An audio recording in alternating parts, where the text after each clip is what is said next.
pada kesempatan kali ini saya akan menjelaskan tentang material safety datasheet atau lembar data keselamatan bahan yang biasanya disingkat dengan MSDS.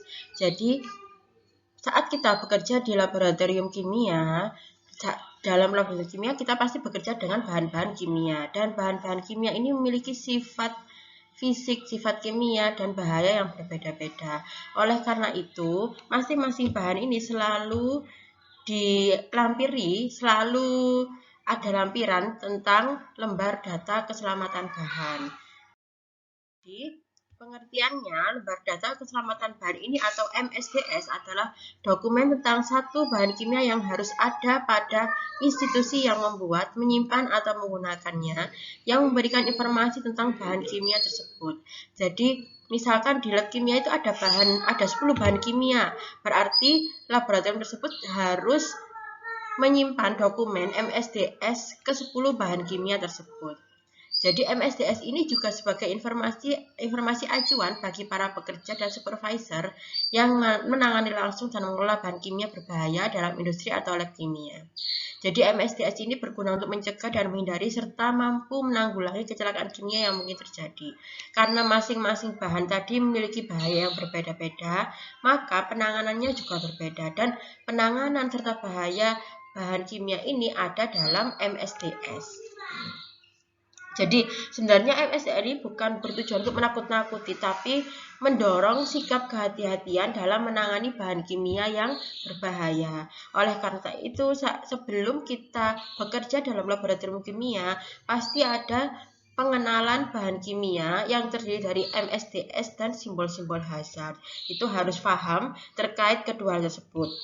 Karena hal tersebut menyangkut keselamatan kerja saat kita di laboratorium kimia. Nah, di sini berdasarkan keputusan Menaker nomor 187 tahun 1999 tentang MSDS. Jadi MSDS ini berisi tentang ke-16 ini. Jadi ada identitas bahan dan perusahaan, komposisi bahan, identifikasi bahaya, tindakan P3K, penanggulangan kebakaran, dan lain-lain ini, sampai informasi yang diperlukan, ini mencakup tentang MSDS. Nah, Kemenaker tersebut juga memuat tentang nama produk, identifikasi bahaya, tanda bahaya, dan artinya, sampai nama alamat, nomor telepon, pabrik, pembuat, atau distributor. Berdasarkan ini, ada 0, 1, 2, 3, 4. Di sini bahaya kesehatan, bahaya kebakaran, bahaya reaktivitas. Jadi silahkan dibaca di sini, dibaca dan dipahami ya. Jadi di sini ada bahaya kesehatan, kalau 0 tidak berbahaya, 1 penyebab iritasi atau cedera ringan, 2 keterpaan intensif dan terus-menerus berakibat serius kecuali ada pertolongan. Jadi semakin tinggi angkanya maka semakin tinggi tingkat bahayanya. Jadi yang ranking 4 ini menunjukkan penyebab kematian. Nah, cedera fatal meskipun ada pertolongan. Jadi meskipun sudah ditolong, ada pertolongan, tapi tetap menyebabkan cedera fatal atau kematian. Ini yang bahaya kebakaran ini. Nah, terbakar secara cepat dalam keadaan normal pun bahaya reaktivitas ini mudah meledak, sensitif terhadap panas. Nah, untuk penelusuran MSDS, file MSDS ini dapat ditelusuri dalam bentuk dokumen web atau HTML atau dokumen siap cetak PDF. Jadi ini saya lampirkan beberapa situs penyedia MSDS, dan MSDS ini biasanya kalau yang lengkap ini biasanya dalam bentuk bahasa Inggris, gitu ya. Jadi ini MSDS online, yang ini. Nah, penelusuran dengan memanfaatkan fasilitas search engine seperti situs Yahoo, AltaVista, dan Google juga bisa. Nah, MSDS yang kita peroleh dari penelusuran internet tadi bisa kita lakukan modifikasi berupa ringkasan kecil, karena kan MSDS itu lembar dokumennya itu cukup banyak ya. Jadi untuk secara praktisnya biasanya laboran atau kepala lab nanti melakukan modifikasi MSDS sehingga berupa ringkasan kecil yang praktis, yang meliputi, ringkasan ini harus meliputi data umum, sifat fisik dan kimia, bahaya dan pencegahan, cara penyimpanan dan pengumpulan limbah buangan, Jadi harus seperti meliputi komponen ini. Jadi modifikasi MSDS ini dilakukan sesuai dengan kepentingan penggunaan, sarana dan fasilitas yang tersedia. Jadi tergantung kepentingannya apa ya disesuaikan. Nah, implementasinya MSDS ini sebagai salah satu informasi penunjang untuk pelaksanaan pemeriksaan. Jadi, data sifat fisik dan kimia bermanfaat untuk mengetahui karakter bahan dan data proses penanganan bahan dapat digunakan untuk proses pekerjaan yang berkaitan dengan penyiapan bahan kimia. Jadi dari data MSDS ini kita bisa menentukan alat pelindung diri apa yang harus kita gunakan saat bekerja dengan bahan kimia tersebut. Dan dari MSDS ini kita bisa menentukan penyimpanan bahan ini. Jadi penyimpanan bahan itu, bahan kimia itu tidak boleh disimpan secara acak, jadi harus ada pengaturannya, disesuaikan dengan MSDS-nya. Selain itu juga dapat mempersiapkan diri dalam mengantisipasi dan menghadapi kemungkinan bahaya kecelakaan saat bekerja. Jadi ini yang klasifikasi HIMS, Hazardous Material Identification System. Jadi ini ada kode alat pelindung diri. Jadi ada A, B, C, D, E, F. Kalau A ini glasses, B glasses and gloves. Jadi alat pelindung diri yang harus digunakan saat bekerja dengan bahan. Ini ada klasifikasi HIMS. Nah, ini sifat-sifat bahayanya.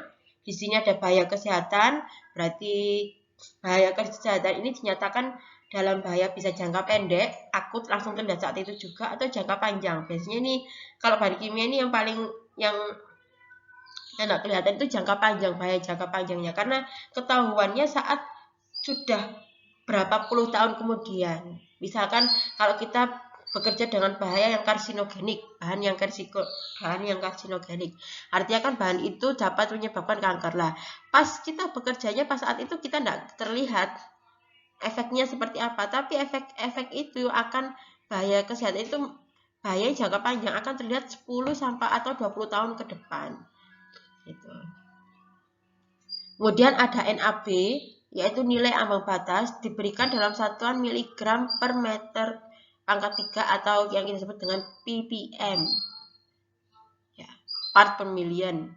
NAB adalah konsentrasi pencemaran dalam udara yang boleh dihirup seseorang yang bekerja selama 8 jam per hari selama 5 hari. Itu. Jadi harus perhatikan NAB-nya juga, NAB bahan masing-masing bahan itu berapa.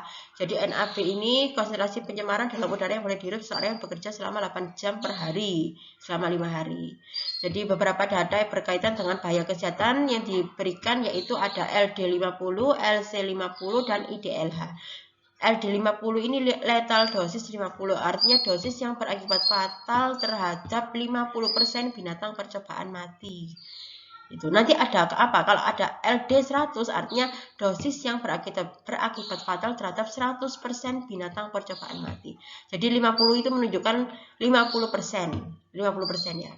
Jadi kalau LC50 lethal concentration, konsentrasi yang berakibat fatal terhadap 50% binatang percobaan. Jadi beda ya konsentrasi dan dosis.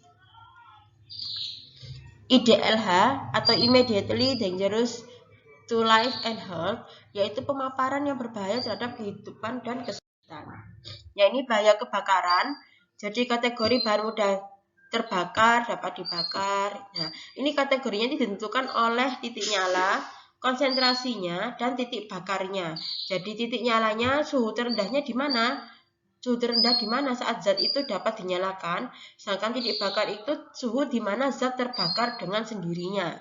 Itu yang dimaksud dengan titik bakar. Beda dengan titik nyala ya. Jadi kalau titik nyala itu suhu terendah. Jadi misalkan senyawa ini bisa menyala. Nah, spiritus misalkan spiritus bisa menyala saat suhu berapa? Itu namanya titik nyala. Kalau titik bakar itu suhu di mana zat terbakar dengan sendirinya. Jadi tidak semua senyawa memiliki titik bakar ya. Tuh. Tergantung bakarannya. Ini bahaya reaktivitas. Arti dari bahaya reaktivitas ini sifat bahaya akibat ketidakstabilan atau kemudahan terurai, bereaksi dengan zat lain atau terpolimerisasi yang bersifat eksotermik sampai eksplosif. Eksplosif itu mudah meledak. atau reaktivitasnya terhadap gas lain sehingga menghasilkan gas beracun. Ini yang dimaksud dengan bahaya reaktivitas. Gitu. Ini keselamatan dan pengamanan. Diberikan langkah-langkah keselamatan dan pengamanan. Jadi ada alat pelindung diri apa saja, kalau ada tumpahan dan kebocoran bagaimana yang harus dilakukan, pertolongan pertama bagaimana, itu ada di MSDS. Kemudian informasi lingkungan, menjelaskan bahaya terhadap lingkungan. Ini nanti hubungannya dengan penanganan limbah. Jadi limbah bahan kimia ini boleh langsung dibuang ke lingkungan atau ke wastafel atau harus disimpan harus melewati proses pengolahan limbah.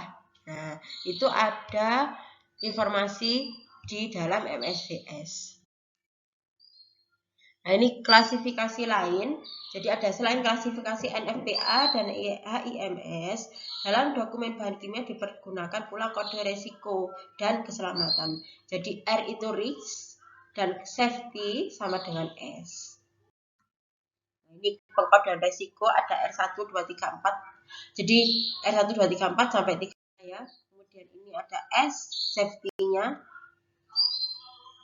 Ini saya buat tugas ya. Jadi tolong diartikan ini hidrazin. Berarti berdasarkan simbol ini digambar juga simbolnya. Artinya apa? Amonia,